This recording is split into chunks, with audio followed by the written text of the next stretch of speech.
If you have ever tried editing a video on a traditional video editing software, you know how daunting a video timeline like this can be. Although it's super powerful, it's also super complex to maneuver and only usable by pro editors. We wanted to change this and build a video timeline that would give you the same granular control over your video editing process while also being super easy for anyone to use. And that's exactly what we have built with the new InVideo timeline. Let's take a look at how it works. You can access the timeline once you start a new project and come to the InVideo editor. Here, you can add your video clips to the timeline by clicking the plus icon on the clip of your choice. This will bring up the trimmer, which will allow you to select a portion of your video or place the whole clip as is. You will see that the first clip appears on the first layer of your timeline. Now, if you add more clips to your project, they will simply get added as separate layers. But you can also drag them and line them up next to each other on the same layer. This comes in super handy in situations where you want to segregate different types of footage. For instance, if you have shot a video both on your phone camera as well as your DSLR, you can line up the footage from your phone camera on one layer and line up the footage from your DSLR camera on the second layer. Another example of this would be that you can line up all of your A-roll clips on one layer and B-roll clips on another.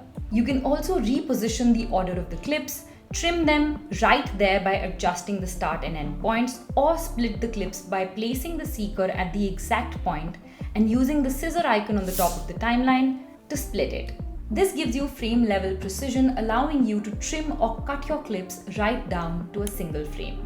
After making the cuts, you can then delete the portions of the clips that you don't want by right-clicking them and clicking on the delete option. You will also see a host of other options such as duplicate, rename, move front, move back, and dribble delete here for each clip. So we've also enabled a host of keyboard shortcuts to achieve the same results. For instance, you can use the Command X shortcut to cut a clip, press the delete key to delete a clip, use the Command plus C option to copy a clip, and Command plus V option to paste it at another point. Now, when you press delete, that will just delete a selected portion of the clip, but will still retain a blank placeholder on the timeline. If you want to get rid of that too, simply hover over the gap and press the delete icon to remove it. This will make your clips snap together and play seamlessly. You can also use the upward arrow and the delete button on your keyboard together to ripple delete all the gaps on your timeline in one go. For even better visual access, you can toggle the zoom icon on the top right hand corner of the timeline to resize the width of your timeline and even edit the smallest detail with precision. And if you end up placing multiple layers, you can adjust the height of your timeline to view all of them easily in one frame. Now, if you want to add music, click on the plus icon on a music track from the audio library and it will automatically get placed as a separate layer on the timeline. You can then drag and reposition it to wherever you want it to start from. Alternatively, if you want a music clip to start from a specific point, simply place your seeker there and then add the audio track and it will start from where your seeker is. You can also add multiple audio tracks on different layers, which will allow you to toggle between sound effects, voiceovers, and music at different points in time.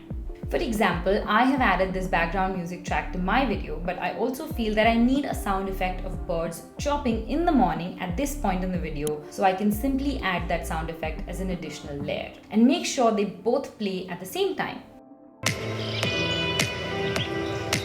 We've also made it easier than ever for you to time your footage to music and cut to the beat. Simply place the seeker on the audio waveform where you want to start a new clip and position it to start at the exact point where the beat starts.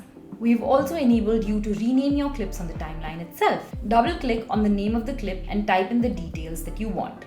This is super helpful in avoiding confusion with multiple cuts on the same clip or if you have multiple clips that look very similar. Now, once you're done with the edits in a particular layer, you can simply click on the lock icon on the left-hand side of the layer to prevent any further changes from happening to it. If you want to add sequences from different InVideo templates to your video, you can do that by adding a new scene. This will prevent any changes from happening to your first scene with the edits that have already been made. Once you click on add a scene, you can incorporate a scene from one of our existing templates or add a blank scene and go about editing the same way as we did before. You can also reposition the scenes easily by dragging and dropping. Last but not the least, you can also add transitions between your scenes to ensure that your video flows seamlessly. To do this, switch to the project view of your timeline by using the toggle button right on top of the timeline. This will allow you to view all the scenes you have in one view. Now simply hover over the edge of a scene and you will see the transition icon. Click on it to access a host of transitions and click on one you want to apply. It will automatically get placed between the two scenes, and you can even choose to apply the same transition between all the scenes on your timeline. Say goodbye to super complex video editing timelines and say hello to a super simple editing workflow with InVideo's new timeline. This is Aditi with InVideo, and I will see you in the next one.